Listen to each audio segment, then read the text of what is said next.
Ngiyabingelela ekseni. La ukuzihlambulula usebenzisa umlotha. Umlotha lo weyinkuni. Umlotha weyinkuni usuke kubaswe umlilo, wabaswa umlilo then bese ufika uthatha umlotha. Amaqanda amabili lawa kungaba iqanda lasesitolo, kungaba iqanda lenkukhu yasekhaya. La ilongwe leli sengiligayile, ilongwe leli ilongwe ubese kuba usawudi omahahla. Okay, so into oyenzayo ngalento wenza kanje. Uthatha konke lokho, ukuthathe konke lokhu ukuhlanganise, right?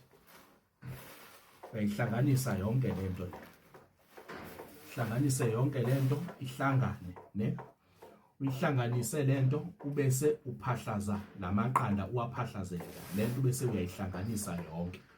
Ubese ukha amanzi, uthele amanzi, uyifefe ngamanzi ibese iba udaka. Uma seyudaka lento yonke lento seyudaka nalamaqanda wawakrasha la wawabaqaza wabaqaza, ihlanganise yonke lento, ihlanganise ibe udaka. Mase iwudaka lento uyayithatha ke manje. Uthatha lento iwudaka seyimanzi, uyayigcoba emzimbeni. Thatha lento le uyayigcoba, uyibhixa emzimbeni, uyibhixe ebusweni, uyibhixe kuyo yonke indawo, uyibhixe nangaphansi naseyinqeni uma uthanda, nala ngaphansi kweyinyawo, kuyo yonke indawo iphele mase uyibhixile, ne? Then ubese uyasuka lapho uthatha amanzi angango 5 liter awoma afudumele. Ubese ufaka izandla zibe mbili, izandla zibe u2 zika sawudo mahla. Ufaka usawudo mahla, ubese uthatha lamanzi uwayeka athi ukuhlala.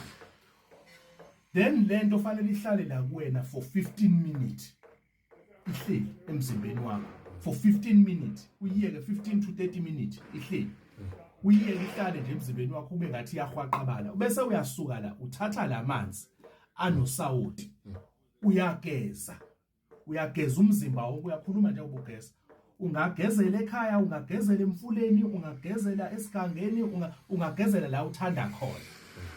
La sigeza ubuwena, amathunzi nesimnyama, right?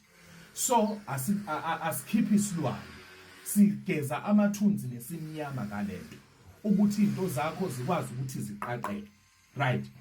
Then mase uqedile soungalala, lensebenzo le ungayenza ekseni, ungayenza ntambama, kuzoba kuwena ukuthi ufuna ukuyenza kuphi, uyenza ngasiphi isikhathi.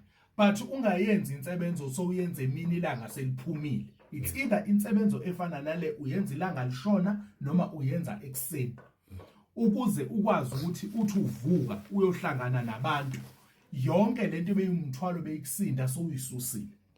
So iyona ke into le engikhuluma ngayo, ukugeza ngelentuzana ngeqanda, umlotha. Ingakho ngithi umlotha wasekhaya ngoba nisuke nibaseyinkulu ekhaya. Mangaphane kuukuthi umlotha awunawo, awusebenzisa umlotha wamandiya, angifune wena la ozohamba ushaya iginqe emgwaqweni njengendiya, uyabona?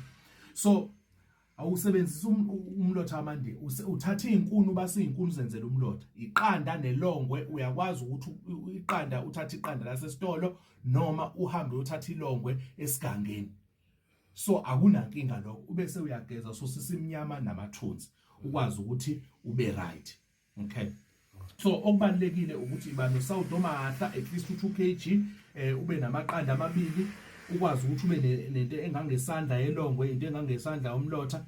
Lensebenzo le ungazenzela yona, uyenza izinsuku ezintathu, uyenze izinsuku ezintathu. Uma kuukuthi umzimba wakho ungcolile uthe uyageza ngalento uyakuncinza, that means umzimba wakho kukhona ungcolo okukhona emzimbeni wakho. Qhubeka kuyenze izinsuku zibe 3. Abanye ngithi babayenze 1 day or 2 days, kodwa mawuza ukuthi uthe uyageza ngayo yakuncinza, weza ukuthi umzimba uyancinza, incinza lokhu okungapheli, then qhubeka ugeze ngayo. Okay, emveni kwaloko ke uyobe sewuqedile ke ngalensebenzo yokugeza isimnyama namathunzi. Okay, siyabonga ke, makukhanye makube mhlophe. Abantu bangahamba bayo-subscribe ku YouTube, baphinde balalele babuke amavideo amanye ku YouTube engeke ngize ngiwafake kulezi ezinye izinkundla zokuxhumana.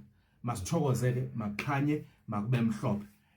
Uma kuuthi uyafisa ke ukuxhumana nami, mhlawumbe kunento ofuna ngikusize ngayo, kungaba ukulashwa, kungaba ukukhushulelwa umsebenzi, ungangithinta kule number u-083 9471 856 083 9471 856. Makukhanye ke makube mhlophe, izinto mazivuleke. Siyabonga.